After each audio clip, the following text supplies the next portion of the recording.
Bonjour à toutes et à tous. Polygone est fier de vous retrouver dans notre format Les grandes entrevues présidentielles de Polygone, dont le but est de questionner l'ensemble des partis et mouvements politiques à l'occasion des présidentielles 2022. Aujourd'hui, pour la 8e interview, nous avons l'honneur de recevoir M. Adrien Quatennens afin d'évoquer le projet politique. Monsieur Quatennens, bonjour. Bonjour. Nous sommes heureux de pouvoir vous interroger sur le programme de l'Union populaire et votre vision pour la France. Vous êtes député de la première circonscription du Nord depuis 2017. Vous êtes également coordinateur de la France Insoumise. Avec l'Union populaire, vous soutenez la candidature de Jean-Luc Mélenchon à la présidentielle. Votre mouvement porte un projet intitulé « L'avenir en commun », qui porte, je cite, « une vision du monde, l'harmonie des êtres humains entre eux et avec la nature ». Alors nous aimerions débuter cet entretien par votre vision des institutions. Vous proposez le passage à une 6e République, avec notamment la création d'une assemblée constituante pour rédiger une nouvelle constitution. Pourquoi une assemblée constituante pour changer de constitution et pas simplement une révision constitutionnelle ? Bien, d'abord, merci de votre invitation. Cette question-là est pour nous essentielle. Elle est autour de ce qui fait le cœur même, l'essence de la République, c'est la question de la souveraineté populaire. Et la Constitution de 1793 rappelle que une génération ne peut pas assujettir à ses lois les générations suivantes, et qu'un peuple peut toujours refonder ses institutions. Et nous, on considère que les institutions de la Ve République sont arrivées au bout d'un cycle, que lorsque la Ve République a été conçue, c'était pas exactement la même France que celle qu'on a sous les yeux aujourd'hui. Je crois qu'il y a 70% de la population qui vit aujourd'hui en France qui n'était pas née à l'époque où la Ve République a été créée. Et puis surtout, on voit bien qu'elle, en quelque sorte, elle vient contrevenir à la souveraineté populaire, à l'essence monarchique, la Ve République. C'est François Hollande qui disait dans le mandat précédent, la Ve République c'est formidable, ça permet de continuer à gouverner même quand on est très impopulaire. Ça veut tout dire. Et précisément pour nous, ça n'est pas possible. On pense qu'il est vraiment temps que le peuple puisse se refonder à travers cette 6e République, cette assemblée constituante, c'est-à-dire en gros que le peuple puisse redécider de quels sont ses droits, quels droits il se reconnaît, et surtout quels grands principes font que nous avons envie de faire peuple, de faire nation ensemble.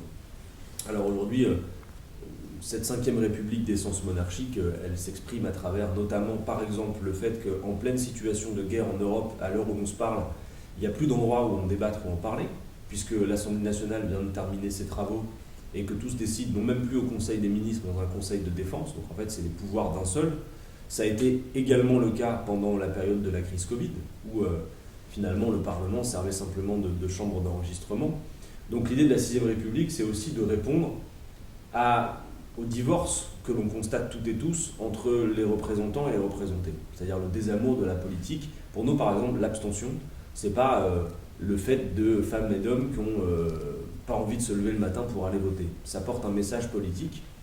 Et en quelque sorte, ça consiste à dire, si c'est comme ça, débrouillez-vous sans nous. Et donc, la 6e République a pour objectif de faire en sorte que le peuple se réapproprie véritablement la politique. Alors, c'est vrai qu'il y a des personnes qui, par le passé, ont proposé la 6e République en arrivant devant le peuple français avec une solution clé en main de nouvelle constitution. Il y a des gens qui ont déjà parlé de 6e République et en fait, non seulement ils vous proposent la 6e, mais en plus, ils en ont déjà le projet. Nous, avec Jean-Luc Mélenchon, évidemment, on a des idées sur ce qu'on souhaiterait mettre dans le cadre d'une nouvelle constitution, mais plus que tout, ce à quoi nous croyons, c'est la nécessité que ce soit le peuple lui-même qui l'écrive, cette nouvelle constitution. Donc en passer par une assemblée constituante. Alors, comme c'est un peu technique, je vais essayer d'être précis, mais l'assemblée constituante, ça n'est pas l'Assemblée nationale qu'on connaît aujourd'hui, c'est une autre assemblée qui aurait à travailler en parallèle des travaux de l'Assemblée nationale pendant la durée nécessaire à la conception de ce nouveau projet de constitution. Alors, comment serait-elle composée, cette assemblée dite constituante ? Elle serait composée de femmes et d'hommes qui n'auraient jamais eu de mandat dans le cadre des institutions précédentes de la Ve République et qui s'engageraient à ne pas solliciter de mandat dans le cadre des institutions de la 6e, de manière à s'assurer qu'il ne puisse y avoir aucun conflit d'intérêts.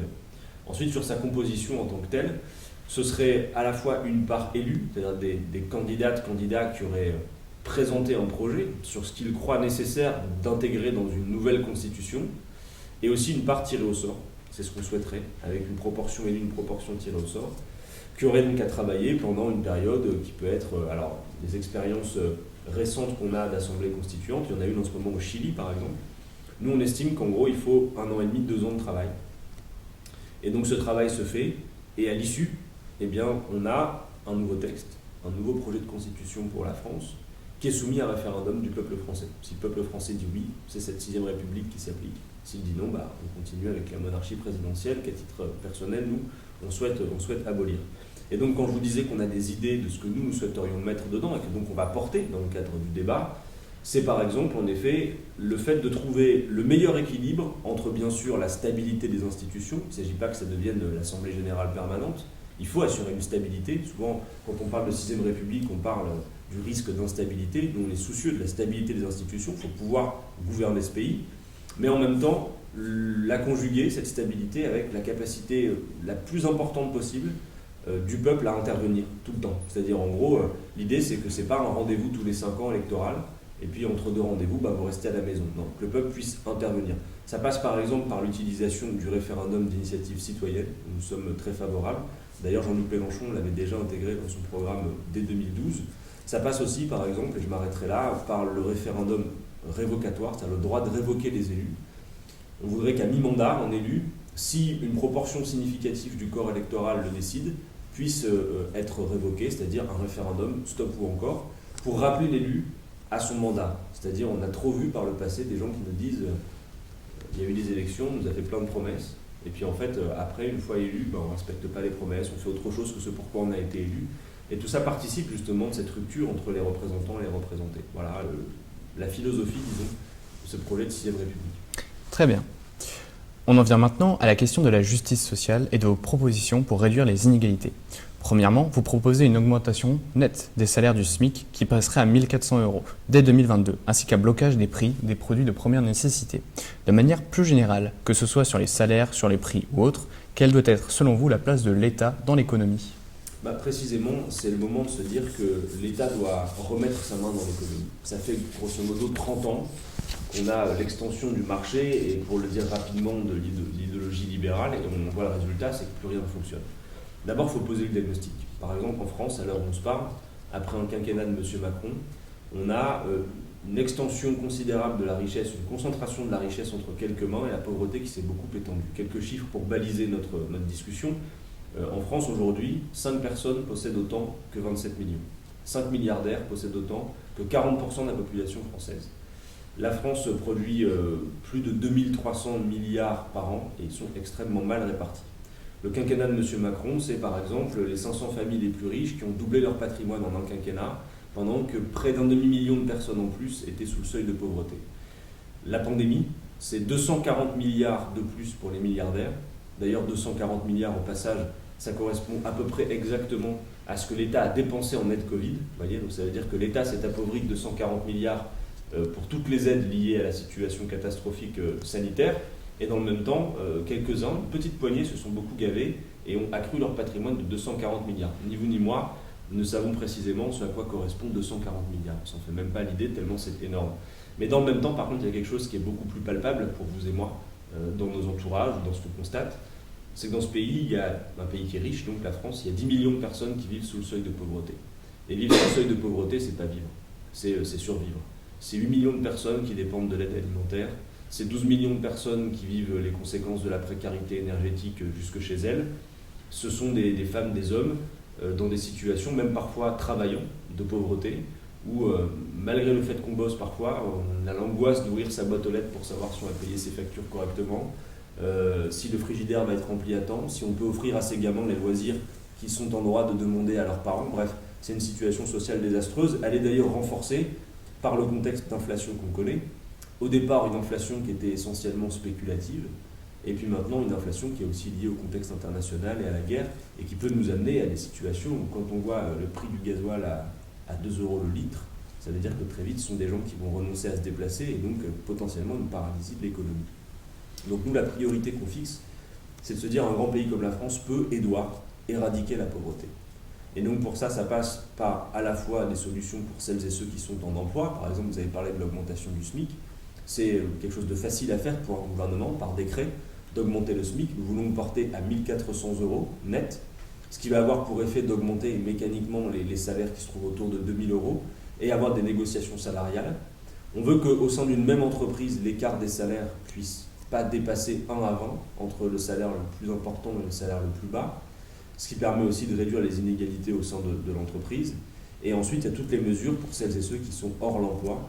Par exemple, la garantie dignité, c'est-à-dire nous voulons porter le niveau des minima sociaux, le compléter jusqu'au niveau du seuil de pauvreté. Nous affirmons qu'avec un gouvernement sous la présidence de Jean-Luc Mélenchon, l'objectif numéro 1, c'est que plus une femme, plus un homme dans ce pays, quel que soit son âge, quelle que soit sa condition sociale, n'ait à subir le sacrifice de vivre sous le seuil de pauvreté. Et qu'on le peut à la condition d'organiser une forme de partage des richesses. Donc, personne sous 1063 €, revaloriser les petites retraites. Pour une carrière complète, aucune retraite sous le SMIC. Quelque chose qui va vous intéresser, compte tenu de votre génération, c'est l'allocation d'autonomie jeunesse. C'est-à-dire, on est très soucieux que les jeunes puissent se consacrer pleinement à leurs études et n'aient pas à créer les conditions de leur survie en acceptant toutes sortes d'emplois qui viennent beaucoup vous préoccuper, qui souvent les détournent de l'essentiel étudié. Et compte tenu de tous les défis qu'on a à relever, on va avoir besoin que les jeunes se consacrent à leurs études. Donc on veut financer pour tous les jeunes qui sont indépendants du foyer fiscal de leurs parents une allocation d'autonomie qui est au niveau du seuil de pauvreté, 1063 €, pour qu'on puisse se consacrer pleinement aux études. Et bien évidemment, tout ça se finance par un meilleur partage, une meilleure répartition de l'effort. Par exemple, la mesure pour les jeunes, elle se finance avec la taxation de l'héritage maximal, c'est-à-dire 12 millions d'euros. Imaginez que 12 millions d'euros, c'est déjà énorme. Et au-delà de 12 millions d'euros, ça concerne bien peu de monde, eh bien, ce qu'on vient récupérer en quelque sorte, d'ailleurs l'État ne fait que ça, l'État il ne taxe pas pour faire des tas et les remplir dans les cartons, il remet en circulation l'argent. Maintenant on le redistribue cet argent par l'allocation d'autonomie jeunesse. Sur la fiscalité, pour financer tout ça, eh bien, par exemple, nous on est partisans d'une grande réforme fiscale qui ferait qu'on passerait des 5 tranches d'impôts aujourd'hui qui concentrent tout l'effort sur la classe moyenne, je veux dire en proportion de leurs revenus, les plus riches payent le moins aujourd'hui.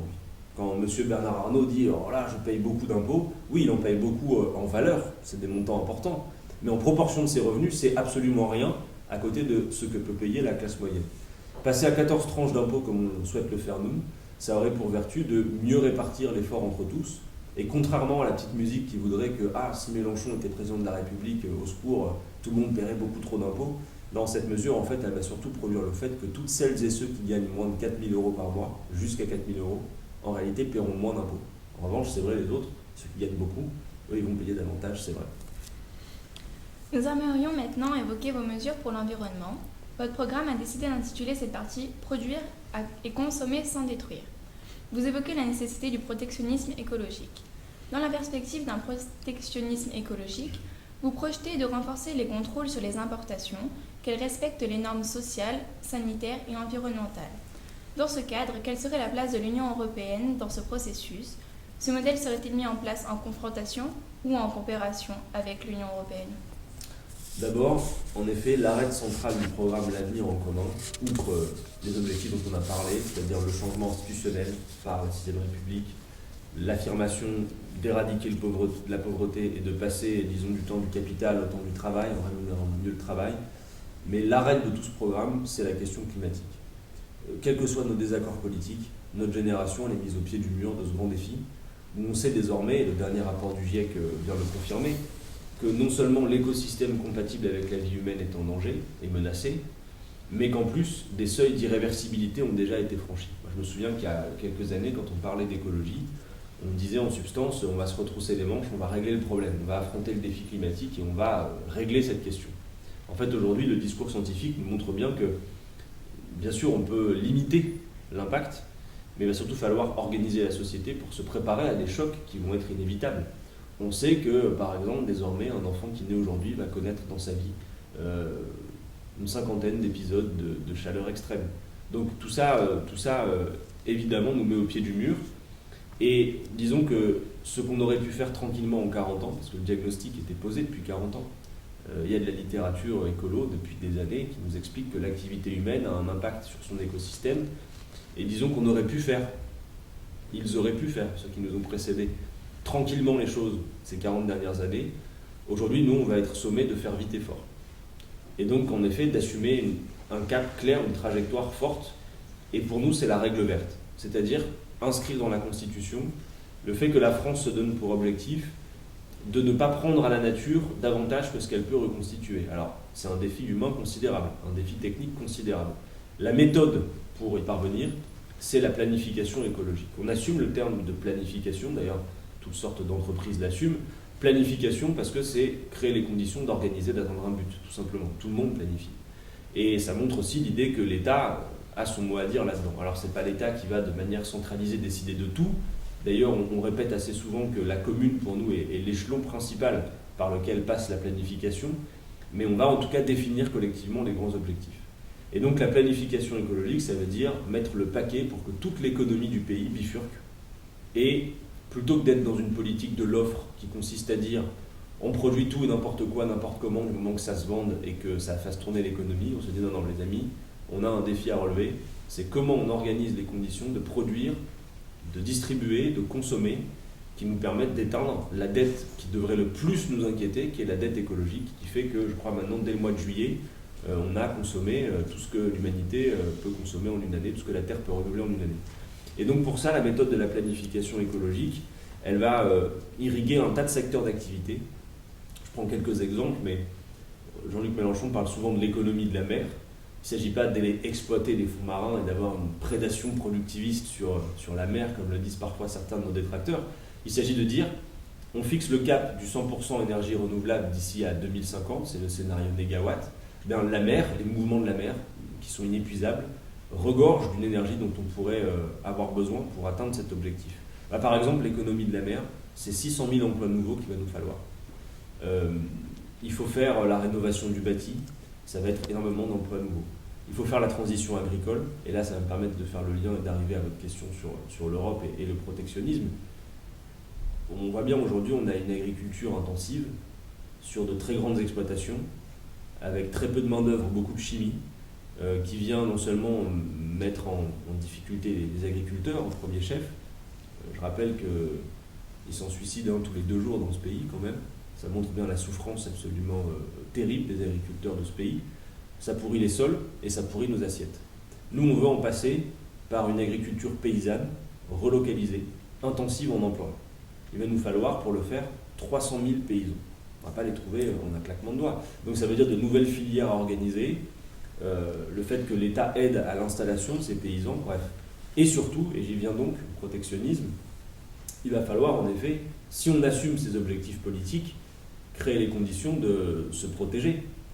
Prenons un exemple. Si vous dites demain on arrête les pesticides, par exemple, nous on est partisans de l'arrêt des glyphosates. Ben, si vous demandez à vos paysans de faire une agriculture sans pesticides, vous devez bien créer les conditions qu'on ne vienne pas leur faire concurrence de manière déloyale avec des produits importés qui nous viendraient d'ailleurs pourris de pesticides. Donc on veut assumer une forme de protectionnisme. Pas un protectionnisme chauvin, un protectionnisme en effet écologique, solidaire, qui mette au sommet de tout certains principes.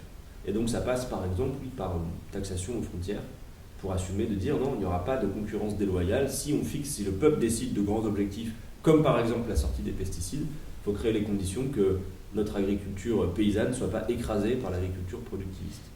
Et donc, et j'en termine là sur la question sur l'Europe, en fait aujourd'hui, nous, de manière très pragmatique, on sait qu'un programme comme le nôtre, un programme comme l'Avenir en commun, s'il devait s'appliquer demain, l'État connaîtrait quelques obstacles. Et les traités européens en sont, évidemment. Je rappelle qu'en France, les Français se sont prononcés en 2005 sur ces traités européens, et ils ont dit non. Ils n'ont pas dit non à l'Europe, c'est pas le sujet. La réalité géographique de l'Europe, l'idéal européen tel qu'il a été annoncé après-guerre, de coopération entre les peuples, tout ça, beaucoup de gens y souscrivent, et moi le premier. En revanche, on oublie de voir que l'Europe qu'on a sous les yeux aujourd'hui, c'est pas exactement ça. C'est un marché qui empêche l'harmonisation sociale et fiscale, donc crée des effets de dumping incroyables qu'on ne peut pas tolérer. C'est la raison pour laquelle, par exemple, nous sommes aujourd'hui opposés à tout élargissement de l'Union européenne, parce que élargir l'Union européenne, par exemple, y intégrer l'Ukraine, on va en parler peut-être après, mais ça veut dire intégrer un pays dont le salaire minimum est je ne sais pas à combien, mais très bas. Et donc les effets de dumping ensuite sont considérablement accélérés. En toute hypothèse, si le peuple français choisit ce programme, il faut que nous, dirigeants, on puisse assurer qu'il soit appliqué. Et donc pour ça, en effet, il y a des traités qui vont faire obstacle à l'application du programme. Par exemple, les traités imposent la libre concurrence. Si vous voulez reconstituer, comme nous le voulons, certains pôles publics d'État, par exemple sur l'énergie, vous ne le pouvez pas. Si vous voulez faire un protectionnisme écologique pour protéger votre agriculture, comme on vient d'en parler, vous ne le pouvez pas. Donc nous, on assume qu'il y aura une désobéissance au cas par cas. Contrairement à ce que disait Jean-Claude Juncker, l'ancien président de la Commission européenne, qui disait qu'il n'y a pas de démocratie possible contre les traités, nous on dit qu'il n'y a pas de traité possible contre la démocratie. C'est-à-dire que si le peuple français choisit ce programme, il n'y a rien qui l'empêchera de l'appliquer. Et il nous faut un principe de non-régression, c'est-à-dire arrêter d'avoir des traités à l'échelle européenne qui viennent en quelque sorte faire régresser nos lois antérieures et nos lois nationales. Normalement, la construction de l'Union européenne, elle doit être un progrès. Elle ne doit pas être finalement une harmonisation par le bas. Toujours sur l'écologie, la production électrique occupe une grande place dans les émissions de gaz à effet de serre.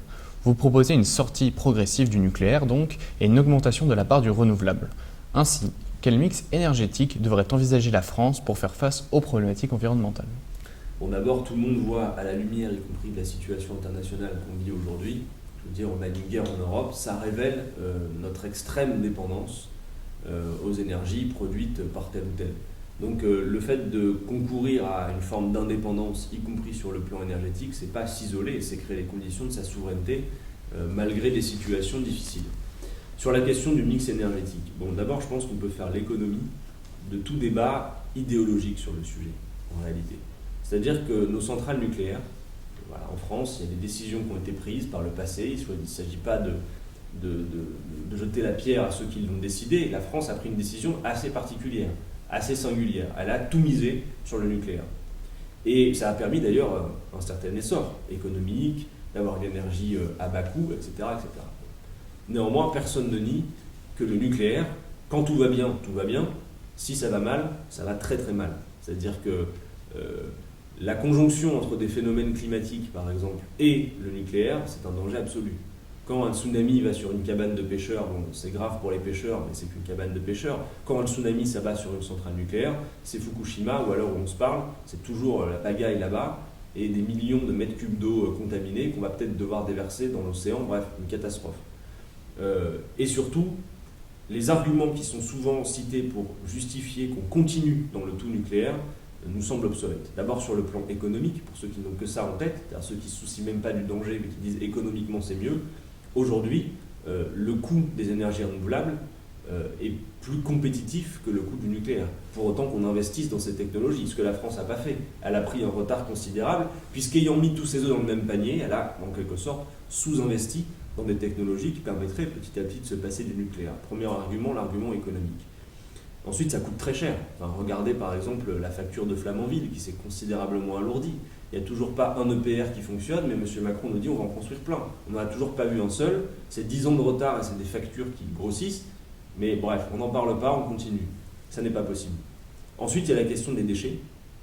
C'est que vous savez que le nucléaire produit des déchets, et là on ne parle pas de déchets, déchets qui nous engagent pour des centaines de milliers d'années. Enfin, c'est absolument fou. C'est comme si vous aviez construit le meilleur avion sans songer une seule seconde à sa piste d'atterrissage, quoi, en quelque sorte. Donc il y a un véritable danger. Et qui plus est, les avertissements des scientifiques sur le climat doivent nous alerter. Par exemple, la montée des eaux.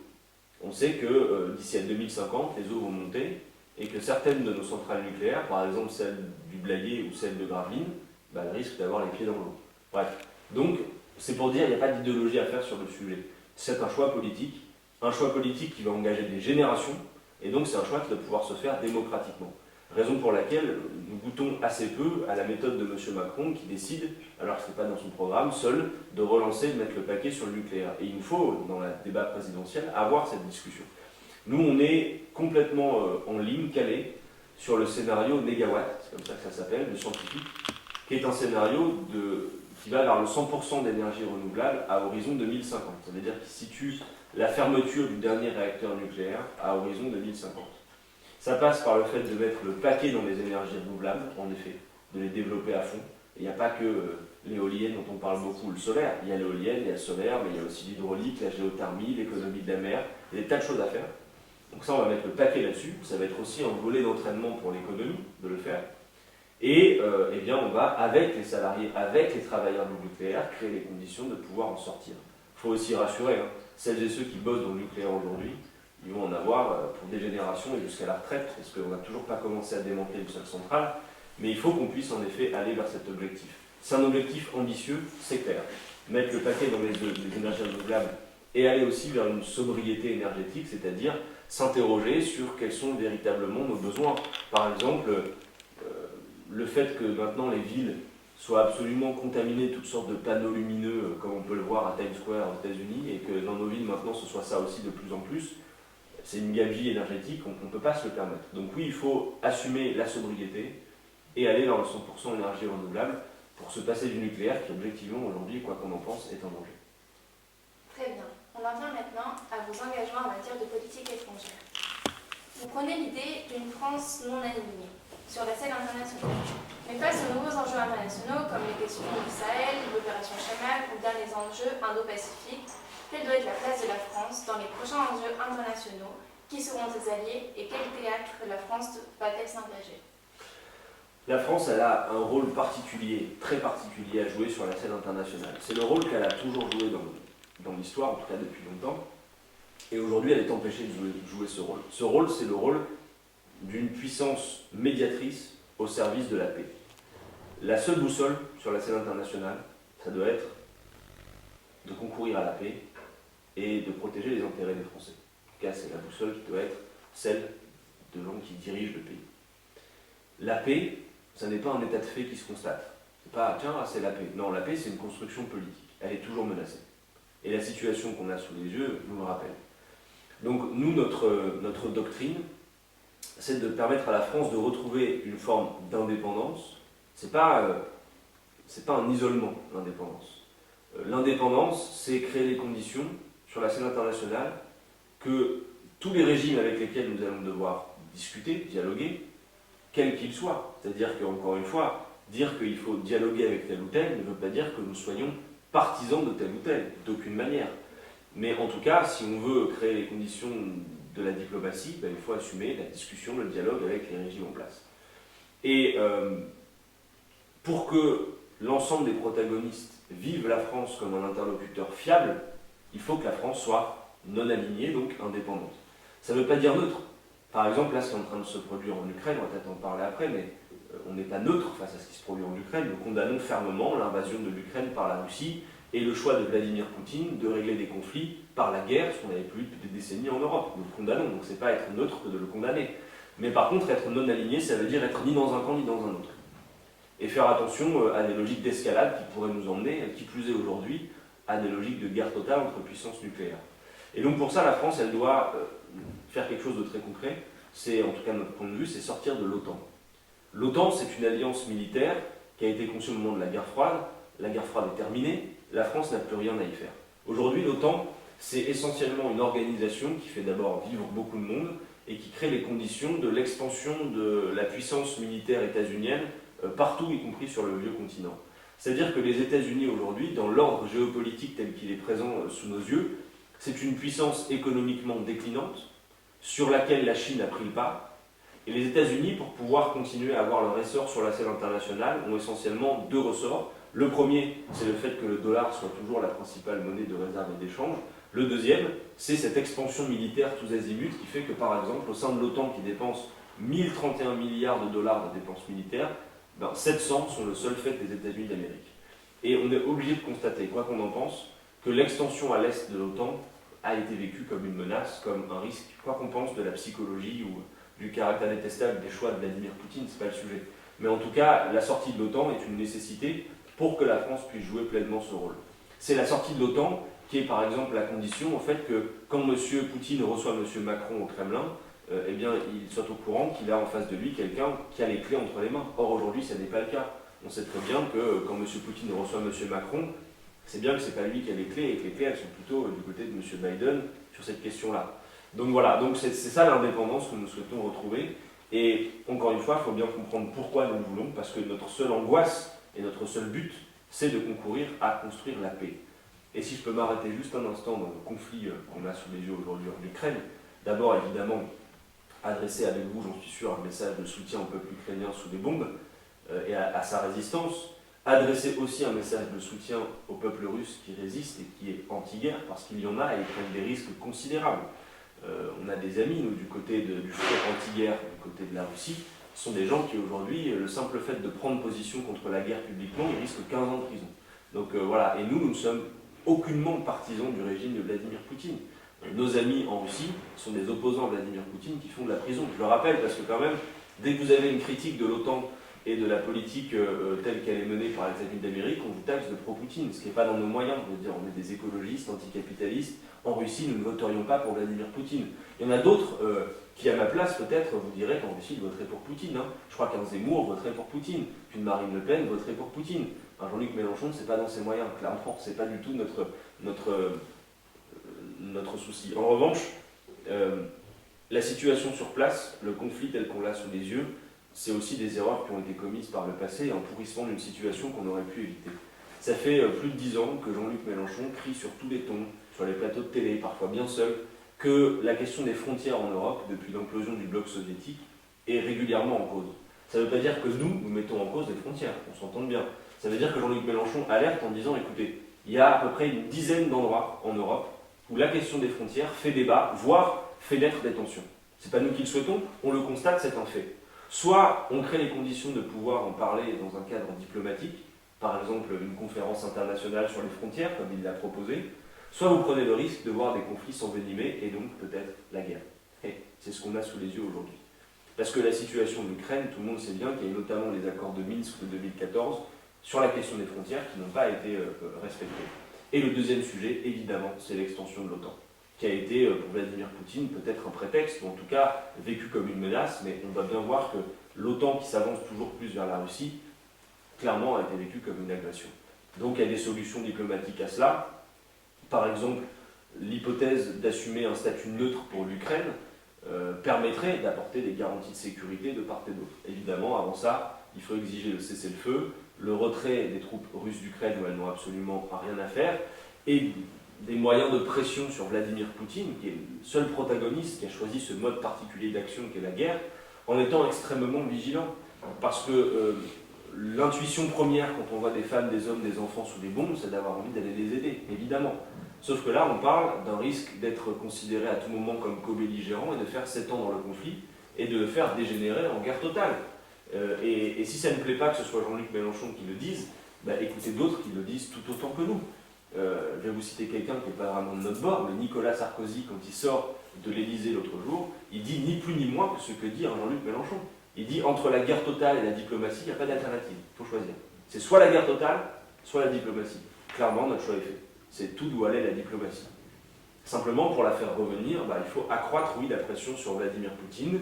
Et pour ça, nous, notre ligne, c'est de sanctionner durement les oligarques qui se trouvent à ses côtés, en faisant en sorte que continuer la guerre soit insupportable pour eux économiquement, et qu'ils se coupent peut-être du pouvoir de Vladimir Poutine. Mais attention à tous les discours va-t-en-guerre qu'on entend, qui parfois pourraient nous emmener dans une troisième guerre mondiale, dont je ne suis pas sûr qu'elle améliore le sort ni des Ukrainiens, ni de personne autour. Donc il faut être extrêmement vigilant, tout comme d'ailleurs bien mesurer ce qu'on fait sur la question des sanctions économiques. Parce que la dernière fois qu'on a fait des sanctions économiques, ça a coûté 8 milliards à nos agriculteurs. Donc des sanctions, il en faut, mais ciblées. De la même manière, quand on voit les prix qui augmentent de l'énergie en France, clairement, on peut se poser la question de ce que vont produire ces sanctions économiques. Bruno Le Maire parlait il y a 2-3 jours d'un choc aussi conséquent que le choc pétrolier de 1973. Donc tout ça, il faut s'en prémunir, par exemple par le blocage des prix, et travailler à des solutions diplomatiques qui permettent d'amortir le choc. Voilà. Très bien. Pour en finir, nous aimerions évoquer la place de la jeunesse au sein de la vie politique et de votre programme. Lors des dernières élections régionales, près de 90% des 18-24 ans ne sont pas allés voter. Comment comptez-vous mobiliser une génération désenchantée par la politique et quel message souhaiteriez-vous leur adresser ? Disons que l'abstention est particulièrement caractéristique chez les jeunes. En fait, il y a une sociologie de l'abstention. Aujourd'hui, l'abstention, c'est beaucoup les jeunes, les ouvriers, les employés. Et globalement, ça porte un message, quoi. C'est à la fois l'impression que la politique est loin de notre quotidien. C'est-à-dire finalement, il y a des alternances politiques qui se jouent, mais dans notre quotidien, qu'est-ce qui change vraiment? Pas grand-chose, voire même souvent ça s'empire. Il y a en effet le caractère assez obsolète de nos institutions, qui à mon avis fait que beaucoup de jeunes ne se reconnaissent pas dans pour le coup, cette 5e République d'essence monarchique. Et donc pour nous, il y a la nécessité de leur dire, écoutez, aujourd'hui, si vous voulez que ça change, quoi que vous en pensez, il n'y a pas 36 solutions, quoi. Et la solution qui le permet, c'est notamment l'élection présidentielle, qui, compte tenu des pouvoirs qu'elle confère à celle ou celui qui la gagne, permet véritablement de changer les choses, et beaucoup. Donc nous, c'est clair qu'on mise beaucoup là-dessus. Pour autant, voilà, on ne fait pas dans le jeunisme. Les propositions qu'on formule pour la jeunesse, c'est des propositions qui font partie d'un programme. Évidemment, des jeunes se reconnaissent là-dedans. Quand vous dites, par exemple, on va offrir les conditions d'étudier aux jeunes avec l'allocation d'autonomie 1063 €, ça parle à un tas de jeunes. Quand on voit encore les files d'attente devant les banques alimentaires encore aujourd'hui, bien évidemment que ça leur parle. Mais oui, pour changer les choses, eh ben, il faut en passer par là et se dire que dans l'isoloir, votre bulletin vaut le même que le bulletin de celui qui est le plus riche de ce pays. Et donc ça a une importance considérable d'appeler au vote. Nous, on le fait beaucoup avec toutes les actions qui nous permettent l'inscription sur les listes électorales. Et puis on porte aussi un programme là-dessus. Par exemple, nous sommes pour le droit de vote à 16 ans. Voilà, on considère qu'à 16 ans, vous avez le droit de travailler, vous avez le droit d'avoir l'autorité parentale, vous avez le droit de voter pour des élections professionnelles. Pourquoi vous ne pourriez pas bénéficier de plein droit de vos droits de citoyen et donc de voter, d'exprimer aux élections? On est pour la reconnaissance du vote blanc, parce qu'aujourd'hui c'est un problème qu'il ne soit pas reconnu. Nous sommes aussi pour l'instauration du vote obligatoire, mais du coup assorti à ces nouveaux droits. Parce que si on dit aux gens faut y aller, il faut aussi que si l'offre politique ne leur convient pas, ils puissent le dire à travers le vote. Mais oui, juste là, parce qu'on n'est pas en train de se parler hors du temps, là, on est à 30 jours de l'élection présidentielle. Le tableau qu'on a aujourd'hui sous les yeux, dont tout indique qu'Emmanuel Macron sera au second tour, la question a priori elle se pose plus trop, elle s'est jamais vraiment posée depuis le début de la campagne, mais elle se pose encore moins aujourd'hui. La question qui se pose en revanche, c'est qui va être en face d'Emmanuel Macron. Outre le bilan de M. Macron, sur tout ce dont on a parlé aujourd'hui, c'est quand même un quinquennat de raté pour le climat. L'État a été condamné à 2 reprises en justice pour une action climatique. On a parlé de l'accroissement des richesses entre quelques membres de la pauvreté. Bon, M. Macron, il porte quand même un bilan assez lourd. La question qui est posée, c'est qui va être en face de lui. Il y a une majorité écrasante de Français qui déclarent depuis des années ne pas vouloir revivre le second tour de 2017 entre M. Macron et Mme Le Pen. Eh bien aujourd'hui, avec un Jean-Luc Mélenchon qui dans certains sondages est donné comme 3e, derrière Mme Le Pen à seulement 2 points, donc en plus on a la marge d'erreur, on voit apparaître un événement. C'est la possibilité qu'au second tour soit qualifié Jean-Luc Mélenchon face à M. Macron. Et au-delà même du fait que le second tour soit l'étape nécessaire pour l'emporter, le simple fait que le débat de second tour soit un débat entre Macron et Mélenchon, plutôt qu'un débat entre M. Macron et une nuance d'extrême droite entre Zemmour ou Le Pen, ça change complètement la nature des débats et la nature des débats politiques dans ce pays. Ça veut dire que le débat de second tour, il se fera moins sur des questions d'identité, d'immigration, etc. Il se fera davantage sur des questions, par exemple, d'écologie, d'Europe, d'environnement, de salaire, de répartition de la richesse. Et je crois que franchement, quand vous voyez que les Français sont d'abord soucieux du pouvoir d'achat, de la santé et donc de leurs services publics, ce débat-là serait de bien meilleure facture que celui qu'on a eu en 2017. Et pour ça, il faut que les jeunes aillent voter, en effet, c'est ce sur quoi on compte. Très bien. Monsieur Quatennens, merci d'avoir répondu à nos questions. Vous pourrez retrouver l'intégralité de cette interview sur la chaîne YouTube de Polygone ainsi que sur l'ensemble de nos réseaux sociaux. C'était la grande entrevue présidentielle de Polygone avec Adrien Quatennens. Au revoir.